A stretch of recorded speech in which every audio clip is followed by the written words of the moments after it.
महाराष्ट्र विधानसभा चुनाव से पहले नवाब मलिक को लेकर अजीत पवार की एनसीपी और बीजेपी एक बार फिर से उलझती हुई नजर आ रही है। दोनों के बीच अनबन के संकेत मिल रहे हैं। बीजेपी ने नवाब मलिक को विधानसभा चुनाव में उम्मीदवार बनाने का विरोध साफ तौर पे कर दिया है। आपको बता दें कि आशीष शेलार ने कहा कि दाऊद से जुड़े किसी व्यक्ति को टिकट देना बीजेपी को स्वीकार नहीं है।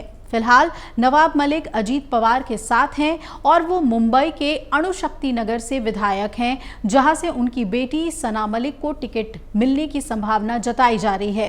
वहीं अजीत पवार की party NCP Mankhurd Shivaji Nagar seat से नवाब मलिक को टिकट देने का प्लान बना रही है, लेकिन बीजेपी ने मलिक का सीधे तौर पर विरोध जता दिया है। महाविकास अघाड़ी सरकार के दौरान बीजेपी नेता देवेंद्र फडणवीस ने नवाब मलिक पर अंडरवर्ल्ड डॉन दाऊद से जुड़े जमीन मामले में उन पर गंभीर आरोप लगाए थे और इसके बाद ईडी की कार्रवाई हुई और मलिक 15 महीने तक इस मामले में जेल में रहे थे।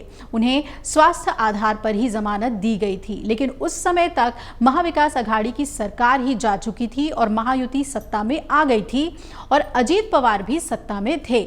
साथ ही एनसीपी के विभाजन के बाद मलिक ने अजीत पवार का समर्थन किया था। नवाब मलिक पर दाऊद के साथ कनेक्शन होने के आरोप लगे थे और एक महीने पहले मलिक ने अजीत पवार की जन सम्मान यात्रा में भी हिस्सा लिया था। आपको याद होगा, तब भी बीजेपी इससे नाराज हुई थी। मलिक और अजीत पवार के बीच सियासी नजदीकियां बढ़ने पर फडणवीस ने कहा था कि वो अपने रुख पर अब भी कायम है।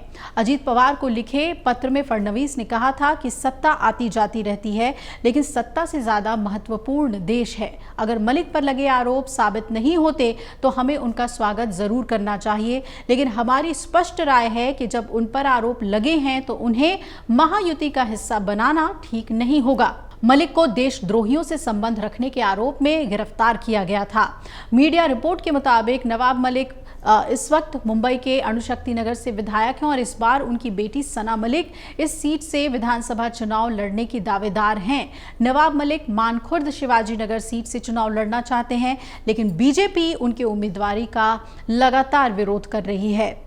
जब महाराष्ट्र में महाविकास अघाड़ी गठबंधन की सरकार थी, तब बीजेपी नेता देवेंद्र फडणवीस ने लगातार नवाब मलिक पर गंभीर आरोप लगाए थे और कहा था कि अंडरवर्ल्ड डॉन दाऊद इब्राहिम से नवाब मलिक के कॉन्टैक्ट हैं और वो उनके जमीन से जुड़े विवाद से भी कनेक्टेड हैं। इन आरोपों के बाद ही ईडी ने नवाब मलिक को गिरफ्तार किया था और 15 दिनों तक नवाब मलिक जेल में रहे, लेकिन फिर स्वास्थ्य कारणों की वजह से उन्हें छोड़ा गया। एनसीपी के विभाजन के बाद नवाब मलिक ने एनसीपी के अजीत पवार गुट को ही अपना समर्थन दिया, लेकिन बीजेपी अब भी उन्हें चुनावी रण में उतारने का विरोध कर रही है।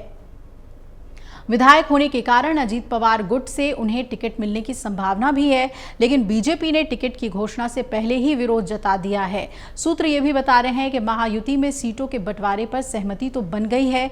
बीजेपी 155 सीटों पर चुनाव लड़ सकती है। शिंदे की शिवसेना को 78 से 80 और अजीत पवार की एनसीपी को 55 सीटें मिल सकती हैं। हालांकि अभी कुछ सीटों पर मतभेद बना हुआ है। उन सीटों को लेकर एकनाथ शिंदे, देवेंद्र फडणवीस और अजीत पवार बातचीत कर रहे हैं।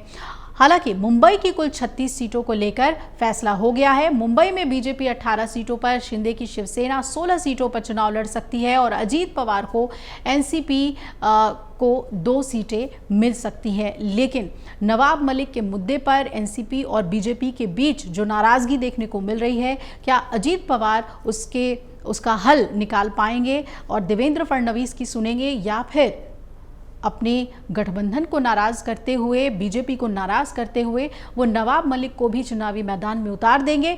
ये देखना अहम होगा। अगर आप ये वीडियो YouTube पर देख रहे हैं तो हमारे चैनल को सब्सक्राइब कर बेल आइकन दबाएं और Facebook पर देख रहे हैं तो हमारे पेज को लाइक करें। 8 मिलियन प्लस सब्सक्राइबर, आपके इस भरोसे के लिए बहुत धन्यवाद।